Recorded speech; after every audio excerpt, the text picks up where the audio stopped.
bahwa kapasitas itu kepercayaan. Kapasitas masing-masing orang berbeda dan kapasitas berdasarkan kepercayaan. Tapi kesetiaan itu keputusan. Kesetiaan adalah keputusan saudara. Saudara dan saya tidak bisa ngoyo di dalam hidup akan kapasitas yang sudah Tuhan percayakan. Tapi keputusan saudara dan saya setia dengan apa yang Tuhan sudah percayakan, it's up to you. Dan yang menjadi penilaian Tuhan untuk anak-anaknya bukan kapasitas saudara, tapi kesetiaan saudara. Kapasitas orang bisa berbeda-beda. Selalu ada yang kapasitasnya lebih besar, ada yang kapasitasnya lebih kecil dari saudara. Tapi penilaian Tuhan bukan tentang kapasitas saudara, tapi kesetiaan saudara.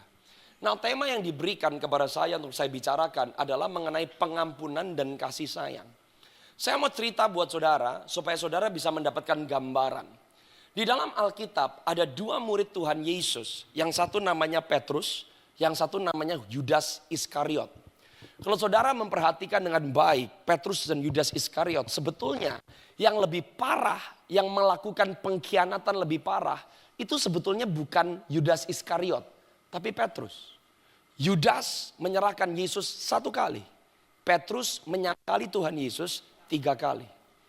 Tapi ada hal yang saudara bisa lihat, the power of forgiveness, kuasa dari pengampunan Tuhan, kuasa dari kasih sayang dan kasih setia Tuhan. Yang satu berakhir di neraka bukan karena dibuang oleh Tuhan. Yudas Iskariot berakhir di neraka karena dia memutuskan untuk berhenti waktu Tuhan belum berhenti bekerja dalam hidupnya. Petrus berbeda. Petrus melakukan kesalahan berkali-kali. Saudara bisa bayangkan. Di kitab Matius, pasal yang ke-16, Anda lihat sampai pasal yang ke-18. Ada satu kali di mana Tuhan menghardik Petrus. Dan Tuhan menghardik Petrus dan berkata, "Anyah loh kamu iblis." Saudara bisa bayangkan Anda datang ke gereja, saudara datang ke WBI. Tiba-tiba pemimpin saudara berkata, "Anyah kamu setan, kamu pasti kecewa gak mungkin balik ke WBI." Petrus balik loh. Dia balik berulang-ulang kali kepada Tuhan. There is something about forgiveness. There is something about loving kindness. Kalau saudara dan saya mengerti kasih setia Tuhan, pengampunan Tuhan, itu datang lewat hardikan. Petrus kembali, Petrus memilih untuk tidak berhenti, waktu Tuhan belum berhenti bekerja di dalam kehidupan seorang Petrus. Saya mau bikin saudara shock. Sebelum lihat Yohanes 21, tolong buka terlebih dahulu, Yohanes pasal yang ke-12, ayat yang ke-4, ayat yang ke-5, ayat yang ke-6. Saya minta saudara catat ya. Saya percaya Anda bisa baca, renungkan ulang dan Anda diberkati.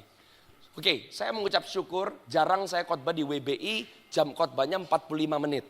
I'm thankful, so I have a lot of time untuk bisa share. Dan saya berdoa saudara buckle up, amen? Karena Anda dibekali firman. Kamu gak cuma dengar firman, resapi, masukin dalam rohmu, kamu aplikasikan. Sesuatu pasti terjadi. Saudara yang menulis kitab Yohanes, ini Rasul Yohanes. Yohanes dan Yudas Iskariot adalah 2 orang dari 12 yang mengikuti Yesus di dalam perjalanan. Kalau Yohanes yang tulis kitab Yohanes bisa nulis tentang Yudas seperti ini. Pertanyaan saya cuma satu, nanti saudara nilai sendiri. Kira-kira tabiat Yudas Iskariot yang suka mengkhianati, tabiat Yudas Iskariot yang suka nyolong, tabiat Yudas Iskariot yang cinta uang, itu kejadian 1 kali atau kejadian berkali-kali? Anda nilai sendiri. Alkitab bilang seperti ini. Tetapi Yudas Iskariot, seorang dari murid-murid Yesus yang akan segera menyerahkan Yesus berkata, konteksnya di Yohanes 12, Yesus datang ke rumah Marta, Maria dan Lazarus beberapa hari sebelum Yesus disalibkan. Maria dari Betania memecahkan minyak narwastu yang dia miliki. Saudara harus tahu, bagi orang Yahudi, rata-rata orang yang pendapatannya rata-rata, setiap wanita Yahudi punya 1 kotak minyak narwastu yang disimpan untuk pernikahannya. Jadi Maria dari Betania menyerahkan masa depannya. Maria dari Betania menyerahkan potensi calon suami dan pernikahan idamannya. Dia taruh di kaki Yesus. Kalau saudara mau menyenangkan hati Tuhan, memang your worship, penyembahan pemberian saudara harus extravagant. Seorang Maria dari Betania menyerahkan masa depannya. Di mata orang yang ikut Yesus 3,5 tahun, ini pemborosan hebat. Ayat yang selanjutnya. Mengapa minyak narwastu ini tidak dijual 300 dinar dan uangnya diberikan kepada orang-orang miskin? Kelihatannya baik, tapi perhatikan apa yang Rasul Yohanes katakan tentang Rasul Yudas Iskariot. Ayat yang selanjutnya, ayat yang ke-6. Hal itu dikatakannya bukan karena ia memperhatikan nasib orang-orang miskin. Melainkan karena ia adalah seorang pencuri. Ini tuduhan hebat loh. Kalau Yohanes sampai bisa bilang bahwa Yudas Iskariot adalah seorang pencuri. Yang ngapain? Ia sering. Ada kata sering. Nggak sekali. Berkali-kali. Ia sering mengambil uang yang disimpan dalam kas yang dipegangnya. Jadi saya mau nanya, kira-kira tabiat Yudas Iskariot yang suka nyolong, tabiat Yudas Iskariot yang gatel kalau ngelihat uang, sekali kejadian atau berkali-kali?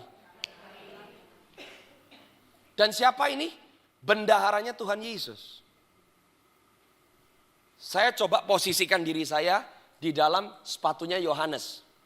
Saya dengan 11 yang lain termasuk Yudas. Kira-kira berarti Yudas yang punya tabiat ngambilin uang, nyolong yang bukan miliknya dia, diketahui nggak sama murid yang lain? Lah pasti, ini ditulis sama Yohanes. Saudara bisa bayangkan, saya Yohanes, ibu Tuhan Yesus, dan ada 11 yang lainnya. Yohanes datang ke Tuhan Yesus dan berkata, Tuhan, Anda punya rampok di dalam tim inti. Rampoknya bendahara. Tuhan, uang kas pelayananmu habis loh sama orang ini. Saudara bisa bayangkan. Yesus menatap wajah Yohanes dan 10 murid yang lain. Dan Yesus berkata, I know. Aku tahu. Lah, Tuhan tahu. Kalau uangmu itu dicolongin sama Yudas. Tahu. Tuhan sadar. Kalau si Yudas ini suka ngambilin uang pelayanan. Tahu. Terus gimana Tuhan? Usir. Buang. Tuhan bilang sama Yohanes. No. Kasihi dia. Respon saudara bagaimana? Pemuritan. Tuhan gak pernah tendang, tinju, buang. Pemuritan bukan saudara diajarin sama Tuhan teknik kabur. Orang yang dimuridkan, Anda diajar ngadepin kelemahan kamu loh. Ngadepin kegagalan kamu. Ngadepin yang menjadi tabiatmu yang melawan kebenaran. Selama kasih karunia Tuhan ada di situ, Dia kasih saudara kesempatan supaya saudara bisa keluar sebagai orang yang menang. Menang dari tabiatmu, menang dari kesalahanmu, menang dari kelemahanmu. Kalau saudara lihat ini, kira-kira berarti kesempatan untuk Yudas Iskariot bertobat dan berbalik dari setiap jalan-jalannya yang menentang Tuhan. Satu kesempatan atau berkali-kali ada kesempatan? Berkali-kali. This is the power of love and forgiveness. Saudara, pengampunan tidak meluputkan saudara dari penghakiman loh. No. Pengampunan tidak melepaskan saudara dari hukuman. Orang Kristen suka salah kaprah. Hukum berbeda dengan hukuman. Hukum tidak pernah ditiadakan. Karena hukum seperti hukum Republik Indonesia adalah basis supaya republik ini bisa berjalan. Yesus mati di atas kayu salib tidak pernah meniadakan hukum. Yang dia bayar hukuman atas hukum yang tidak bisa ditepati. Jadi kalau orang percaya karena kasih karunia, saudara dan saya benci dengan hukum Tuhan, kamu gak pernah ngerti kasih karunia itu apa. Kasih karunia melepaskan kita dari hukuman, bukan dari hukum. Makanya isi Alkitab ini semuanya adalah prinsip. Anda harus cinta prinsip. Banyak orang belum kenal Yesus tapi ngidupin prinsip, mereka tetap diberkati. Kenapa Anda ikut Yesus? Untuk diberkati? Salah. Kamu gak perlu Kristen untuk minta tolong kepada Tuhan dan Tuhan akan tolong kamu. Kenapa waktu kamu minta tolong Tuhan tolong? Karena kamu orang, bukan binatang. Kenapa kamu sakit dan kamu berteriak, minta tolong? Berteriak disembuhkan. Kamu bisa gak reguler kasih perpuluhan. Kamu masih bisa maki-maki orang. Kamu masih bisa tipu orang dalam kerjaan kamu. Tuhan tetap sembuhin sakit kamu. Why? Karena kesembuhan saudara dan saya tidak membuktikan kita baik. Kesembuhan saudara dan saya membuktikan Tuhan Yesus baik. Kalau gitu standar kita jadi Kristen apa? Karena kamu diberkati? Karena kamu disertai? Bukan. Seorang murid Kristus dinilai bukan karena apa yang kamu bisa dapatkan dari Tuhan loh. Tuhan dapat apa dari hidupmu? Kalau sampai hari ini Anda sudah Kristen 20 tahun, tapi saudara tidak berkontribusi apapun dalam kerajaan sorga, pertanyakan kekristenanmu. Saya gak yakin kamu masuk surga. Karena surga bukan cuma tempat. Surga itu realita. Apa itu surga? Damai. Apa itu surga? Sukacita. Apa itu surga? Kelepasan. Apa itu surga? Mujizat. Apa itu surga? Kasih sayang. Apa itu surga? Kesabaran. Apa itu surga? Pengampunan. Kamu ada di dalam gereja tapi kamu gak bisa ngampunin. Pertanyakan kamu masuk surga atau tidak. Karena yang ditebus oleh Tuhan bukan tempat. Yang ditebus oleh Tuhan hidupmu. Masa terbaik orang percaya bukan pas masuk surga. Masa terbaik orang percaya masih hidup di dunia tapi di dalam Kristus. Orang yang hidup di dalam Kristus, Anda cuma punya satu kesempatan untuk hidup bagi Tuhan. Masa terbaik saudara dan saya bukan pas masuk surga. Telat! Your best life to give all for Jesus now. Masa kamu berkemenangan sekarang? Ini adalah makna dari penebusan seseorang di dalam Kristus Yesus. The power of forgiveness.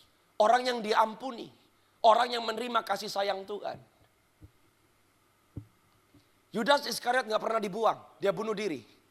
Berapa banyak orang yang Tuhan belum selesai bekerja dalam hidupmu, Anda bunuh diri. Gimana kamu bunuh diri? Kamu putus hubunganmu dengan rumah Tuhan karena kamu kecewa dengan pendetamu. Bagaimana orang Kristen bunuh diri? Anda sudah menyerah waktu Tuhan belum menyerah dalam hidupmu. Dan sekarang orang Kristen merasa kalau saya dikasih Tuhan berarti hidup saya harus nyaman. Siapa bilang? Pengampunan kuasa salib Yesus gak melepaskan kita dari yang namanya ketidaknyamanan. Tapi dia menolong kita berjalan sampai kita berkemenangan. Bahkan di tengah-tengah ketidaknyamanan dia tidak pernah melepaskan tangan saudara. Tapi dia selalu sertai orang-orang yang berjalan bersama-sama dengan dia. Yang mengerti katakan amin. Yang mengerti katakan amin. Yang mengerti katakan amin. Yohanes 21 ayat yang pertama 2-3. Coba dibuka. Saudara harus lihat ini Petrus nih. Selama kita hidup di dunia, saudara dan saya sedang belajar untuk yang namanya mengasihi. Saudara dan saya harus mengampuni, harus. Saudara mengampuni bukan berarti orang yang mengampuni, berarti saudara dan orang yang saudara ampuni atau saudara terima pengampunan berarti selalu melihatnya dengan cara yang sama. Enggak pernah begitu. Murid-murid Kristus, everybody is different. Tapi orang yang hidup di dalam kasih sayang, orang yang mengampuni karena terlebih dahulu sudah diampuni, itu jadi kuasa keselamatan loh. Orang yang sudah diampuni pasti bisa mengampuni. Kalau kamu gak bisa mengampuni, kamu tidak pernah mengalami kuasa pengampunan. Tetap susah gak mengampuni? Susah. Tapi the focus of forgiveness is not about the other person. Yang membuat orang sanggup dan mampu mengampuni. Karena saudara tahu Anda bertanggung jawab hidupmu di hadapan Tuhan. That's all. Setiap orang harus bertanggung jawab. Orang salah sama saudara, gak perlu lu yang hukum. Hukuman pasti akan turun. Karena hukum tabur tuai gak pernah pergi. So forgiveness is not about the other person. Apa yang orang lain lakukan terhadap saudara. Forgiveness is about you obeying the commandment. Mentaati, melakukan yang menjadi peraturan. Dan yang menjadi perintah kebenaran dari Tuhan yang Anda kasih dan Anda sembah. That's forgiveness. Nah saya mau kasih lihat. Bedanya orang yang terima pengampunan sama orang yang gak ngalamin pengampunan. Yudas Iskariot menyesal, dia bunuh dirinya sendiri. Orang yang tidak ngalamin kuasa pengampunan, kamu gak bisa ampuni dirimu sendiri. Apa yang Yudas lakukan? Bunuh diri.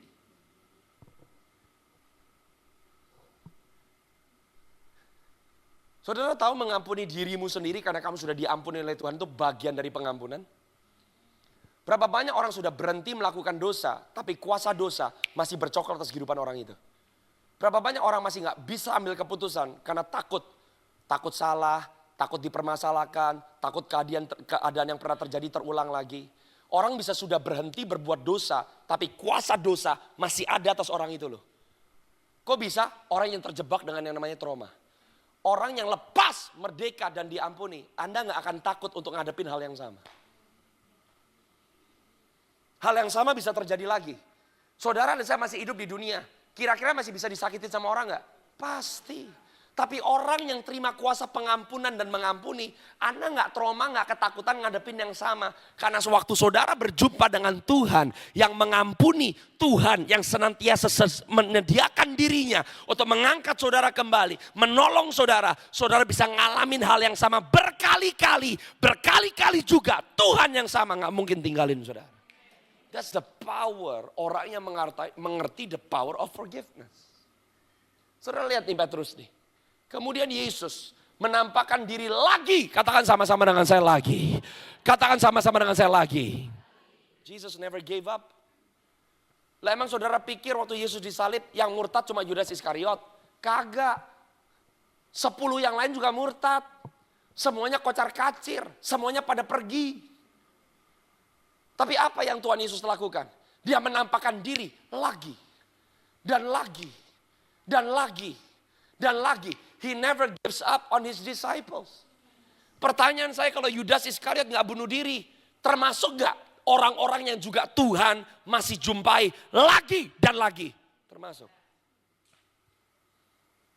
Hari ini saya berdoa, Anda gak skakmat Tuhan loh. Gimana Anda skakmat Tuhan? Gak ada gereja-gerejaan lagi. Gimana Anda skakmat Tuhan? Suami gua gak mungkin berubah. Gimana Anda skakmat Tuhan? Your words. Yesus menampakkan diri kepada muridnya lagi. Dan lagi. Dan lagi. Dan lagi. Kalau Yudas Iskariot belum mati. Termasuk. Hari ini saya mau encourage para wanita yang gagah perkasa. Jangan saudara menjadi penghalang dalam hidupmu sendiri. Untuk Tuhan lakukan suatu perkara yang ajaib dan besar dalam hidupmu. Jangan berhenti waktu Tuhan belum berhenti bekerja dalam hidup saudara. Don't stop. Dia menampakkan muridnya lagi. Dia menampakkan kepada muridnya lagi. Dia menampakkan diri kepada muridnya lagi. Ayat yang selanjutnya. Ayat yang kedua.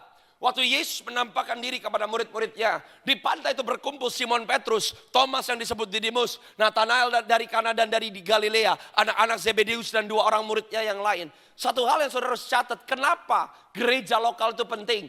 Menurut saya yang saya perhatikan, yang membedakan nasib Yudas Iskariot dan nasib Petrus adalah Yudas Iskariot terisolasi, tapi Petrus dikelilingi dengan orang-orang percaya.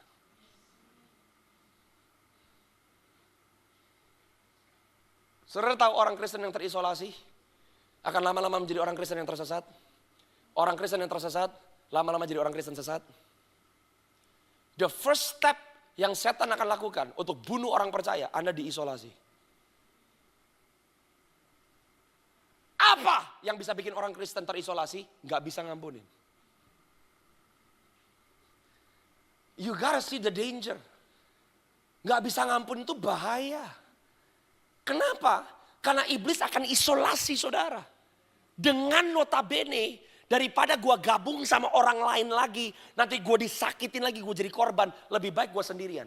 Kedengarannya seperti Anda sedang jadi pahlawan buat dirimu sendiri. Tapi tanpa engkau sadar, engkau sedang terjebak oleh kebohongan musuh. Kamu sedang diracun oleh setan. Dan setan sedang mengisolasi kamu untuk kamu jadi sasaran empuknya setan. Saudara mau tahu? Salah satu yang membuat Petrus berhasil di mana Yudas gagal, dia nggak ditinggal sama murid yang lain. Pertanyaan saya, bukankah di depan murid-murid yang lain Petrus berkata, Tuhan, dijauhkan daripadamu kamu mati. Aku tidak akan izinkan kamu mati. Petrus itu tanggung malu loh di depan murid yang lain. Murid yang lain bisa dengan gampang berkata, omong besar loh. Janji nggak mau ninggalin Yesus. Lihat kelakuan lo. The power of forgiveness. Murid-murid yang lain, they didn't judge Peter. Mereka senantiasa ada di samping Petrus, mendampingi Petrus. Ini yang membedakan. Love. Apa itu love? Waktu Anda mengizinkan dirimu dikelilingi oleh orang-orang yang mencintai kamu. Yang lihat bukan hanya baiknya dalam hidupmu, termasuk yang jelek dalam hidupmu. Inilah sebabnya setiap orang percaya butuh yang namanya komunitas. This is the power of community. Community adalah sarana di mana Tuhan akan bekerja dengan caranya yang ajaib. Di dalam komunitas Anda memberi, Anda menerima, Anda mengampuni, Anda diampuni. It's part. Di dalam komunitas Anda mengasihi dan Anda dikasihi. Saudara perhatikan ayat yang selanjutnya. Yohanes 21 ayat yang selanjutnya. Kata Simon Petrus kepada mereka. Ini biasanya tabiat orang yang sudah stuck, orang frustrasi, orang gak tahu mau bikin apa, orang merasa bersalah, tabiatnya seperti ini. Saya mau tanya sama saudara, Anda pikir murid-muridnya Yesus semuanya orang-orang yang mentalnya kuat gitu? Saudara sekarang suka dengar gak ada istilah baru namanya NPD, Narcissistic Personality Disorder. Kalau saya telaah dengan apa yang dikatakan tentang NPD, saya melihat Petrus NPD.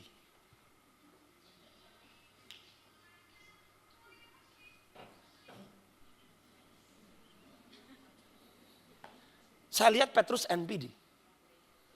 Tapi saudara perhatikan baik-baik. Waktu Tuhan memilih seseorang, dia nggak pernah pilih orang-orang yang sempurna loh.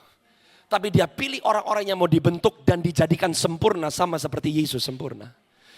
Alkitab berkata kata Simon Petrus kepada mereka. Ini biasanya tabiat kita kan. The moment saudara sudah stuck, Anda frustrasi. Pertama ikut WBI semangat. The moment mulai gesekan dari WBI, udah nongolnya seminggu sekali, sebulan sekali, setahun 2 kali. Betul. Ini tabiat dari zaman dulu saudara. Dan Petrus yang pahlawan berkata aku bahkan mau mati, kamu gak mungkin mati. Petrus kembali kepada kehidupan yang lama. Dia kembali kepada tabiat yang lama. Dia kembali kepada profesi yang lama. Dia kembali kepada dirinya sendiri. He went back to his old life. Tetapi kata Simon Petrus kepada murid yang lain, aku pergi menangkap ikan. Tetapi kata mereka kepadanya, kami pergi juga dengan. This is the power of community. Waktu Petrus berkata, aku mau balik ke pekerjaanku yang lama. Aku mau balik ke tabiatku yang lama. Aku mau balik kepada kenyamananku yang lama. Murid yang lain berkata, no, kalau kamu pergi, aku pergi dengan kamu. Saudara butuh orang-orang yang tidak meninggalkan saudara, baik atau tidak baik waktunya. Ini pun mungkin termasuk buat keluargamu sendiri. Suamimu lagi berantakan hidupnya, jangan malah lu tinggal.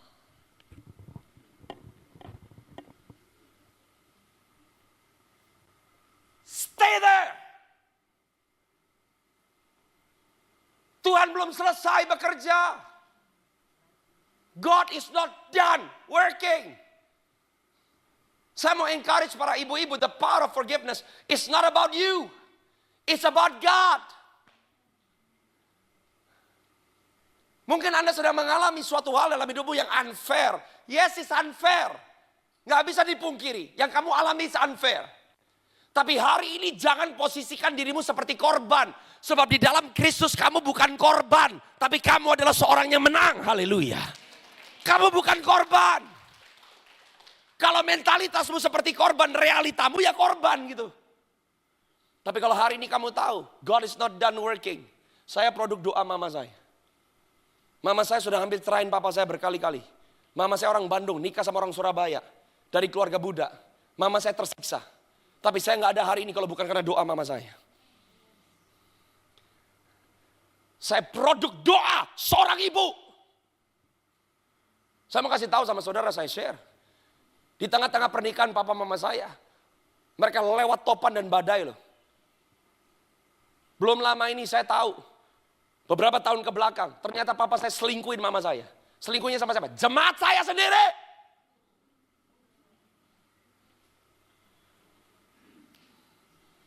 I can share because this is a testimony of victory.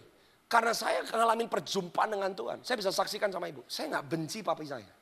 Saya juga bingung. Akhirnya saya jadi pendeta yang temenin papi saya. Papi saya gak mau ngaku pertama. Saya yang terima telepon dimaki-maki sama suami selingkuhannya. Saya gak tahu. Saya duduk dengan papi saya bilang, saya dengar dada-dada, gak mau ngaku. Sampai saya harus perlu ngomong. Sekarang saya nanya bukan sebagai anak. Saya nanya sebagai seorang hamba Tuhan. Boom, jebol dia nangis di situ. Mateng loh. Saya sebagai anak gak bisa mikir. Saya udah punya istri, punya 3 anak.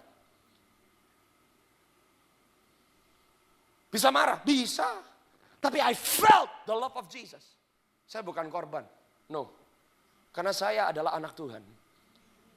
Siapa yang harus break the news to my mom? Saya. Siapa harus dampingi mami saya? Saya. Tapi saya bisa saksikan sama saudara. Kalau saudara jalan bersama dengan Tuhan hari ini, papi mami saya dipulihkan oleh Tuhan. Papi saya bertobat, mami saya mau mengampuni, dan pernikahan mereka dipulihkan oleh Tuhan. Dan saya bersyukur di satu momen yang paling genting dalam hidup orang tua saya dapat kesempatan untuk jadi seorang anak yang mendampingi mereka. Saya bukan korban. Hidup bisa ngelempar curveball. Tahu gak curveball? Bola yang muter. Momen hardik hidupmu. Anda bisa ketemu dengan bumerang yang kayaknya ngancurin hidupmu. Bersama dengan Tuhan, kamu bukan korban, tapi kamu pemenang. Posisikan dirimu dengan benar. Yang mengerti katakan amin. Yang mau katakan amin.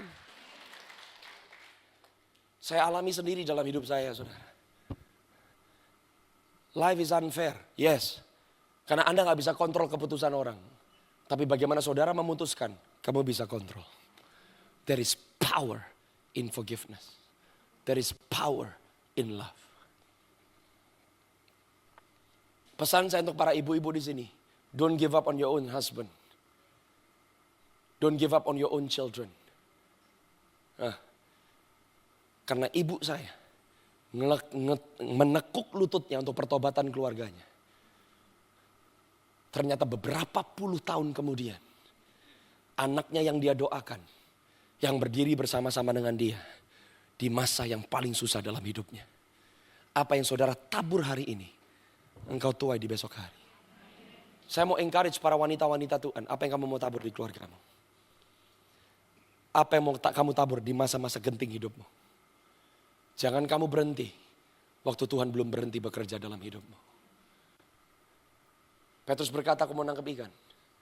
Murid-murid yang lain berkata, you're not alone Peter. Aku gak akan izinin kamu nangkep ikan sendirian. Saudara mau tahu bagaimana akhirnya Petrus bisa balik kepada Tuhan? Yesus di pinggir pantai. Ada suara yang memanggil. Yohanes hanya perlu berkata 2 kata. Itu Tuhan. Coba dibuka. Yohanes 21. Lanjut dari ayat yang ke-7 dan selanjutnya.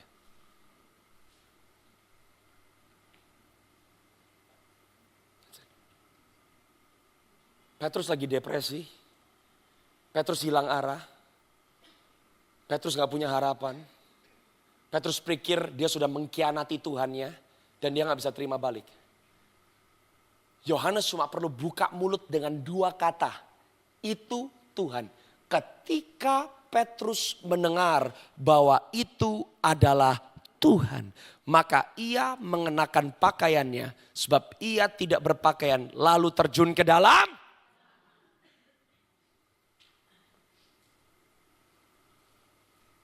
This is the power of love. Kamu gak pernah tahu karena ada kamu yang tidak berhenti mengarahkan suamimu ke Tuhan. Karena ada kamu yang gak berhenti berdoa dan mengarahkan anakmu kepada Tuhan. Karena ada kamu, anakmu yang lagi kena drugs. Anakmu yang lagi main gila. Anakmu yang lagi main sama pelacur. Kembali ke Tuhan. Karena ada kamu yang gak berhenti mengampuni dan mengasihi dalam hidupnya. Peter, bam! Balik lu. Gak pakai tumpang tangan. Gak pakai doa pelepasan. Hanya karena ada satu Yohanes yang berkata, itu Tuhan. Orang yang gak pakai pakaian. Menggambarkan apa? Orang yang udah kehilangan identitasnya. Orang yang udah kehilangan gambar dirinya. Orang yang udah kehilangan akal sehatnya. Hari itu dipulihkan karena ada orang yang mengasihi dan tidak berhenti mengampuni. Itu Tuhan. Saudara jangan lupa. Sebelum kejadian Yohanes 21. Terakhir Petrus ada di Danau Galilea bersama dengan Tuhan Yesus. Bukankah Petrus hampir tenggelam? Jadi Petrus punya masa buruk gak? Punya pengalaman buruk gak sama Danau Galilea? Petrus punya trauma gak sama Danau Galilea? Petrus punya kisah yang gak enak gak di Danau Galilea? Tapi apa yang terjadi? Petrus nyemplung ke dalam danau. The power of love. Hari ini saya mau katakan sama para ibu-ibu. Kamu mungkin pernah ngalamin masa yang sukar dalam hidupmu. Dan kamu sampai hari ini, kamu masih kebawa sama traumanya. Tapi saya mau berdoa dan saya katakan di dalam nama Yesus, Anda akan keluar dari pintu hari ini. Kamu gak akan ingat masa yang lampau. Sebab Tuhan menyediakan hari depan yang penuh dengan pengharapan. Trauma gak bisa mengontrol hidupmu. Tapi bahkan lewat masa yang paling buruk sekalipun, Tuhan akan memberikan kemenangan di tangan saudara. Pada pagi siang hari ini yang mau katakan amin. Yang mau katakan amin. Petrus lepas. Petrus merdeka. Dan Tuhan berkata kepada Petrus, "You love me? Apakah kamu mengasihi aku?" Berapa kali ditanya? Berapa kali Petrus mengkhianati? Untuk setiap pengkhianatan, kasih Tuhan mengalahkan pengkhianatan Petrus. The power of forgiveness. Petrus takut mati gak saudara? Petrus takut aniaya gak? Takut. Kalau gak takut mati, dia gak mungkin nyangkal Tuhan Yesus. Karena dia ngeliat Tuhan Yesus didera kayak gitu, dia gak kuat. Dia gak mau, makanya dia mengkhianati. Kok bisa Petrus yang sama yang takut mati? Sekarang saudara bisa buka di Kisah Para Rasul pasal yang keempat, ayat yang ke-28 dan selanjutnya. Waktu Petrus dan Yohanes ditangkap, digebukin, dipukulin karena Injil. Petrus yang sama yang takut mati, sekarang berani menghadapi kematian. Itu pemuridan.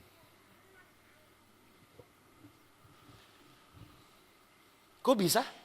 Petrus yang sama, yang hanya mikirin dirinya sendiri. Kok bisa? Petrus yang sama, yang hanya mikirin keselamatannya sendiri. Kok bisa? Petrus yang sama, yang hanya memikirkan kenyamanannya sendiri.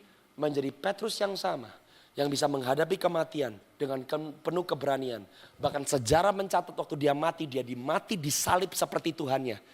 Ironis ya? Dia nyangkal Tuhan Yesus karena takut senasib sama Tuhan Yesus. Tapi dia mengakhiri hidupnya senasib dengan Tuhan Yesus. Tapi dia berkata, aku gak layak disalib seperti Tuhanku.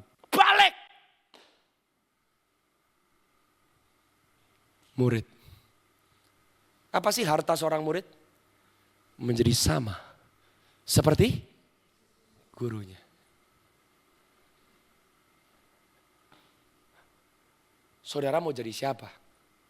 Yudas atau Petrus? Choose. Yudas easy way out. Gua gak kuat, mati. Saudara hari ini pilih. Kamu Yudas atau kamu Petrus?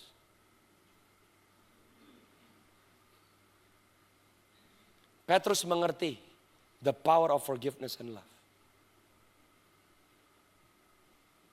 Kalau saudara Petrus, bangun lagi hari ini.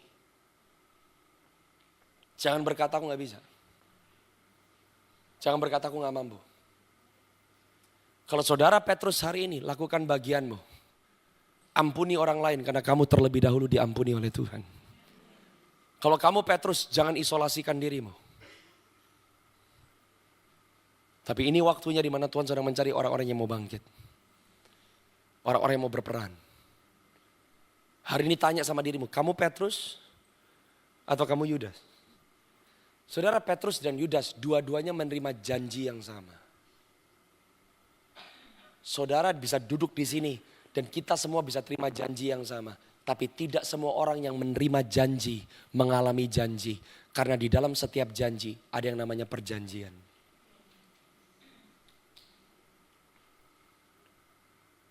Apa itu perjanjian? Hidup taat. Hidup berkata ya. Hidup tunduk kepada kehendak Tuhan. Jadi mengampuni opsi atau keharusan? Harus. Bukan cuma pengampunan. Apapun yang sifatnya hidup taat kepada kehendak Tuhan. Bukan masalah bisa atau gak bisa. Kita udah jelas kagak bisa. Makanya ada seorang penolong namanya Roh Kudus. Period. Jadi kalau ditanya, pasti bisa gak? Pasti. Katakan sama-sama pas. Masalah mau atau tidak mau is up to you.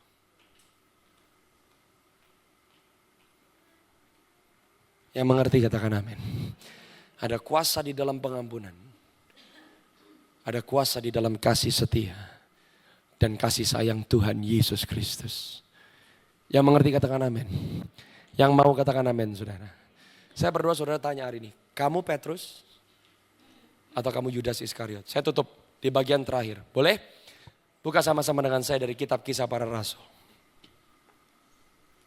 Kisah Rasul pasal yang kelima. Ayat 3, ayat yang 9. Tadi saya mau ngomong sedikit tentang pernikahan, I have no time. Tapi saya kasih satu contoh tentang pernikahan, betapa pernikahan itu penting. Oke? Saudara, di tengah-tengah keadaan, sebelum Kisah Rasul 5, tolong dulu Kisah Rasul 4 ayat 31 dan seterusnya. Kisah Rasul 4 ayat 31 dan seterusnya. Saya mau saudara perhatikan baik-baik ya. Baik-baik. Saudara, di tengah-tengah keadaan gereja lagi ngalamin kebangunan rohani. Saudara dan saya lagi hidup di masa-masa yang unik nih. Saudara tahu di tengah-tengah keadaan yang semakin gelap, gereja semakin bersinar. Orang Kristen semakin bersinar. Ya, Anda gak mungkin bisa lihat bintang di tengah-tengah siang bolong. Jadi semakin gelap keadaan, ini masa terbaik saudara dan saya. Makanya orang percaya harus mengerti siapa kamu di dalam Kristus. Ini bukan panti, gereja bukan yayasan. The moment gereja sudah kehilangan supranatural dan yang spiritual, gereja sudah bukan lagi gereja. Makanya jangan sampai kita melakukan ibadah, tapi pada hakikatnya kamu pungkiri kekuatannya. Ada ayatnya nggak? Ada, 2 Timotius 3 yang kelima. Mereka melakukan ibadahnya secara lahiriah. Artinya apa? Kamu ke gereja, ikut ibadah, kasih persembahan, nyanyi angkat tangan, dengar khotbah. Tapi the moment kamu memungkiri kekuatan Tuhan, ibadahmu sia-sia. Makanya saya katakan Anda orang beriman, bukan orang beragama. Apa sih bedanya agama dan iman? Agama selalu mulai dengan perbuatan terlebih dahulu. Tapi kalau iman selalu mulai dengan yang namanya pengenalan. Alkitab berkata iman tanpa perbuatan kalau gitu perbuatan tanpa iman juga Agama mintanya do. Iman mulainya pakai pengenalan, bukan perbuatan. Kamu berbuat tapi gak kenal, for what? Kamu berbuat tapi kamu gak mengenal Tuhan. Buat apa pelayananmu? Cuma aktivitas. Kenapa Anda melakukan apa yang kamu lakukan? Karena kamu mengenal hati Tuhan. Iman harus disertai perbuatan. Tapi perbuatan harus disertai dengan iman. Saudara dan saya orang beriman. Dan iman fokusnya kepada pengenalan, bukan perbuatan dulu. Perbuatan mengikuti pengenalan. Kalau agama minta semuanya sempurna. Kalau iman bukan masalah kesempurnaan, tapi keserupaan. You are more like Jesus. Itu kasih karunia. Kasih karunia memampukan saudara melakukan yang kamu gak bisa lakukan, tapi harus lakukan. Tapi saya mau upgrade saudara. Saudara dan saya bukan hanya hidup berdasarkan kasih karunia. Tuhan mau kasih yang namanya perkenanan, favor.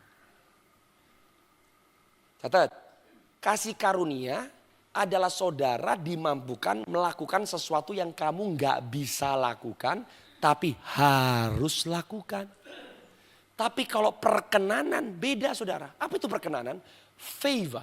Perkenanan adalah saudara dimampukan melakukan sesuatu yang saudara gak bisa lakukan, tapi saudara gak harus lakukan.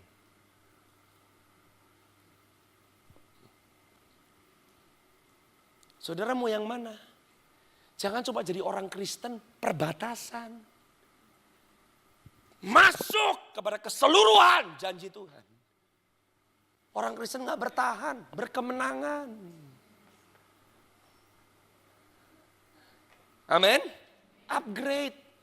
Jangan jadikan Tuhan hanya tempat dari masalah ke masalah. Go beyond. Anda gak cuma hidup dengan kasih karunia. Tuhan mau kasih yang namanya favor. Anda diberkati dengan cara yang gak lazim. Anda terima yang seharusnya Anda gak terima. Anda menduduki kota-kota, tempat-tempat apa yang kamu pegang dengan tanganmu berhasil. Kenapa? Karena saudara adalah terang di tengah-tengah kegelapan. Itu namanya above and beyond. Yang mengerti katakan amin. Nah perhatikan. Ketika gereja lagi doa, goyang. Jadi pencurahan Roh Kudus cuma Kisah Rasul 2 atau di Kisah Rasul 4 terjadi kepenuhan Roh Kudus lagi. Terjadi lagi.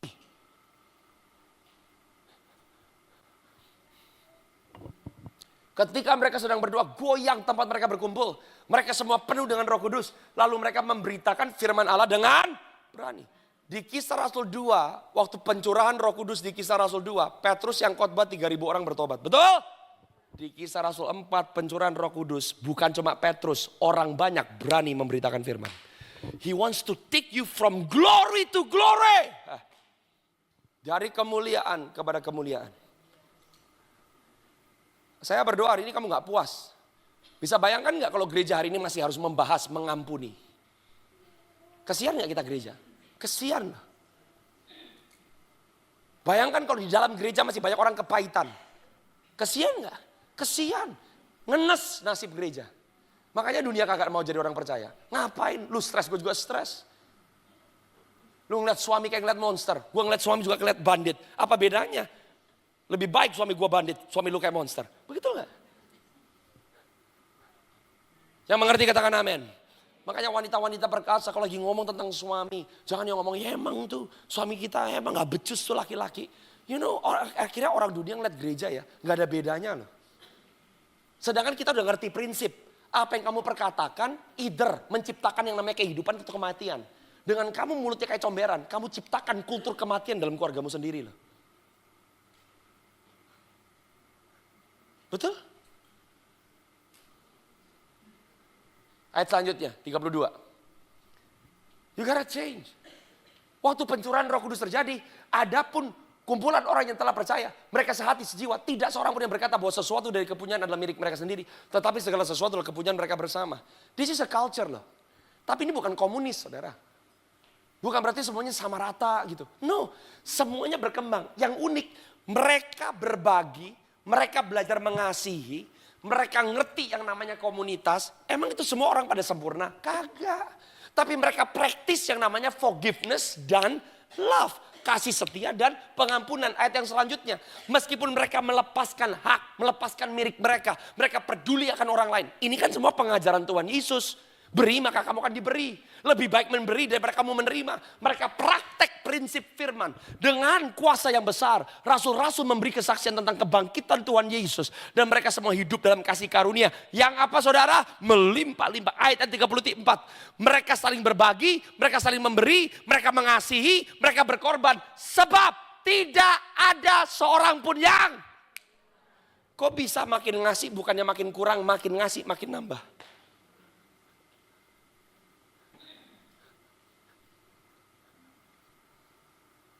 Keren gak saudara?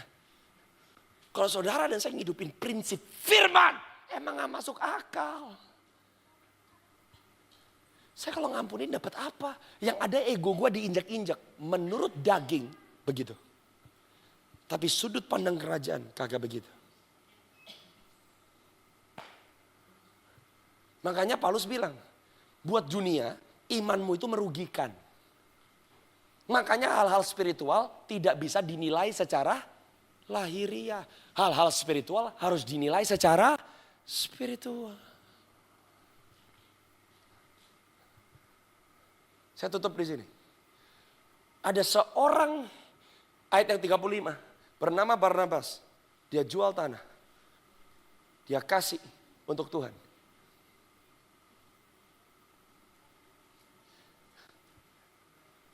Dan ditaruh di kaki para rasul. Ayat yang selanjutnya. Nih. Somebody gave an offering. Diminta enggak? Enggak. Enggak diminta. Dia kasih. Sekarang masuk Kisah Rasul 5 ayat yang pertama. Makanya kalau baca Alkitab seru. Ini lebih seru daripada K-drama saudara. Gara-gara satu orang namanya Barnabas kasih persembahan. Muncul siasat busuk dari suami istri. Yang namanya Ananias dan lah kira-kira Ananias dan Safira kalau berani jual tanah kaki ditaruh di kaki para rasul. Orang Kristen atau bukan?